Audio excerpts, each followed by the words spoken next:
বর্তমান সমাজে বহু ইমাম আছে, বহু পীর আছে যারা বলে আমরা দল করি না, রাজনীতি করি না, আছে না নাই?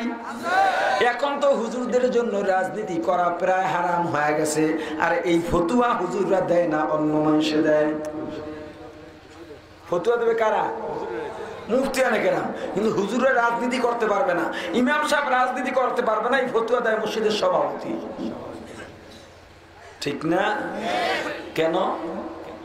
রাজনীতি যে একমাত্র হুজুররাই করার অধিকার রাখে, তারাই সবচেয়ে বড় রাজনীতিবিদ। একটু প্রমাণ দেওয়া দরকার না? মুসলমান ইমানদার, রাজনীতি একটা বাংলা বাক্য। কি বাক্য? দুইটা শব্দের সমন্বয় গঠিত। আজীবন মনে রাখবেন, ভুল ধারণা যাতে না হয়। আপনারা যারা টুপিওয়ালা আছেন, আপনারা সবচেয়ে বড় রাজনীতিবিদ। হোক আপনি রিকশাওয়ালা, কিন্তু আপনি রাজনীতিবিদ।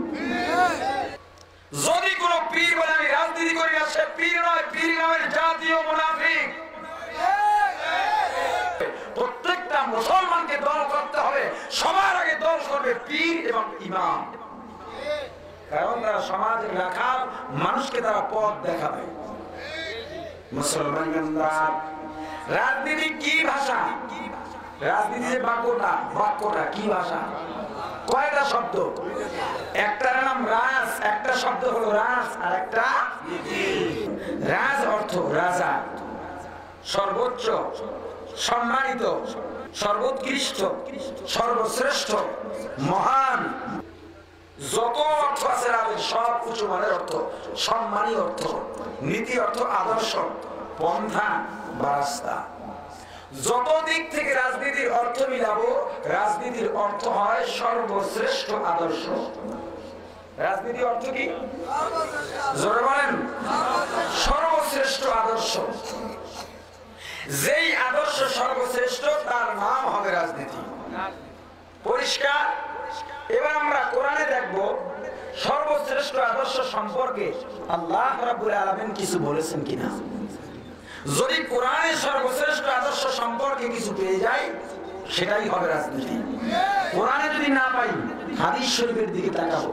হাদিসে না পাইলে তাবিন, না হয় তবে তাবিন, আইম্মায়ে মুজতাহিদিন, সালফে সালিহিন, উলামায়ে মুতাআখিরিন, আকাবিরিন, তাদের থেকেও যদি সর্বশ্রেষ্ঠ কোন আদর্শের সন্ধান না পাই, বর্তমান উলামায়ে কেরাম, পীর মাশায়েখ যেই নীতিকে বলবেন এটাই সর্বশ্রেষ্ঠ নীতিবান আদর্শ, তার নাম হবে রাজনীতি। আর যদি কোরআন থেকে পেয়ে যাই, তাহলে আর কিছুর দরকার নাই, সেটাই হবে রাজনীতি। ঠিক কিনা? এবার রাজনীতি সম্পর্কে আল্লাহ কি বলেন দেখেন। লাকাদ কানা লাকুম ফি রাসূলিল্লাহি উসওয়াতুন হাসানা। হামসিরাতে মুস্তাফা দর তামামি হালায়ুকুন ইত্তিবা সুন্নতে খায়রুল বাশার গীর লাজিম তাবুয়াবি আইফসান মুহাম্মদ নবী হায়ওয়া নবী রাস্তে পেশোয়া মুহাম্মদ নবী হায়ওয়া নবী রাস্তে পেশোয়া आलम हुआ उसकी पैदाइश से उजाला आलम हुआ उसकी पैदाइश से उजाला शफीउल उम्म हमारा नबी रोज क़यामत शफाअत करेगा अल्लाह के पास गुनाहगार उम्मत शफाअत करेगा अल्लाह के पास गुनाहगार उम्मत मोहम्मद को मोहब्बत रखो भाई दिल में हमेशा मोहम्मद को मोहब्बत रखो भाई दिल में हमेशा ताकि सभी मर्दे कमल उम्मत मुस्तफा ताकि सभी मर्दे कमल उम्मत मुस्तफा मोहम्मद को निशाना रखो भाई सबसे प्यारा रहमतुल लिल आलमीन मुद नबी हमारा रहमतुल लिल आलमीन मुद नबी हमारा। ओ मुसलमान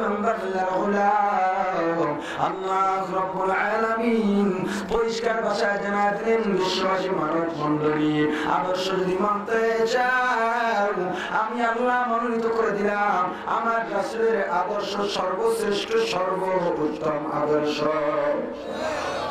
ও মুসলমান, কোরআন থেকে যেহেতু পাইলাম রাসূলের আদর্শ সর্বশ্রেষ্ঠ আদর্শ,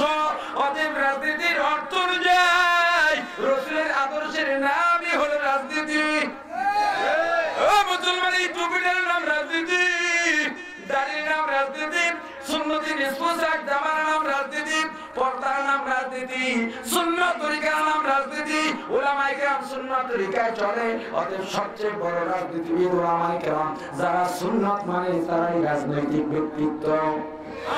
যারা সুন্নাত মানে না, যদি বলে আমি রাজনৈতিক ব্যক্তিত্ব, শুধু মিথ্যা দাবিদার, ঠিক কিনা?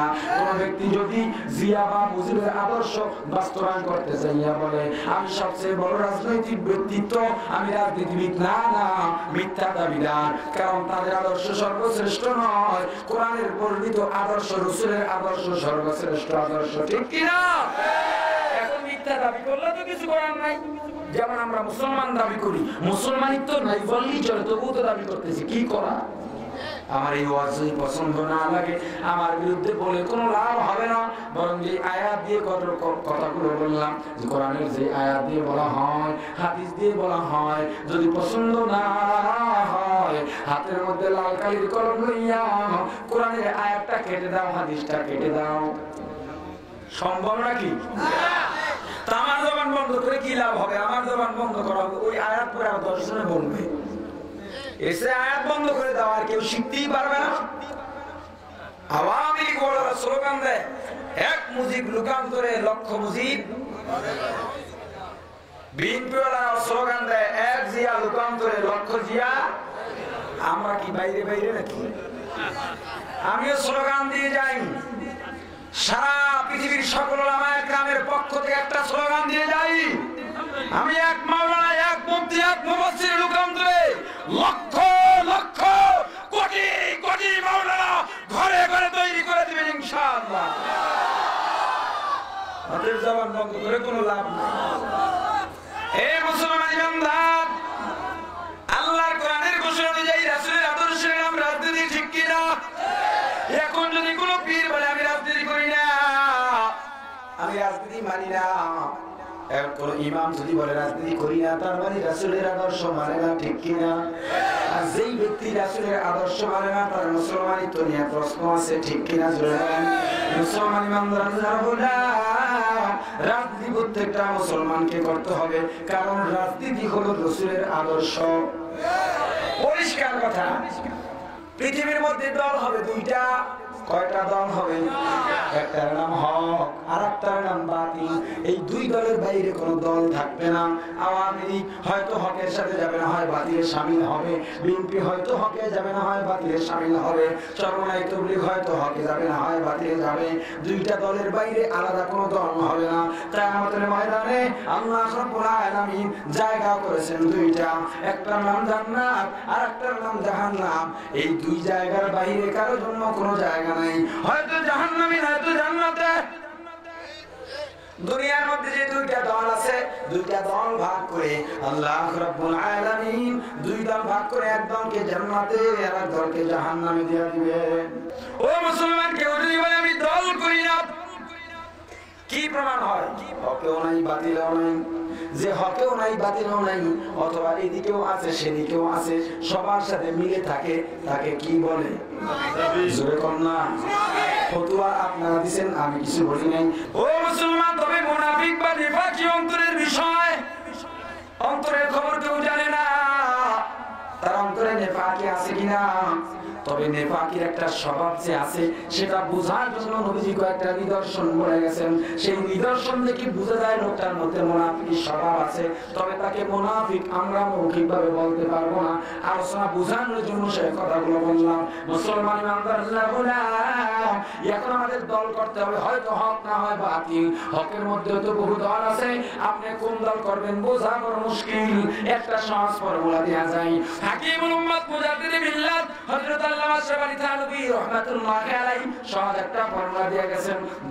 যেই দরবারে বা যেই পীরের দরবারে বেনামাজি গেলে নামাজি হয়, বেরোজাদার গেলে রোজাদার হয়, বদকার গেলে নেককার হয়, চোর ডাকাত গেলে সোনার মানুষে পরিণত হয়, ওই দরবারে যাও, ওই উলামায়ে কেরামের কাছে যাও, সেটা হক দরবার।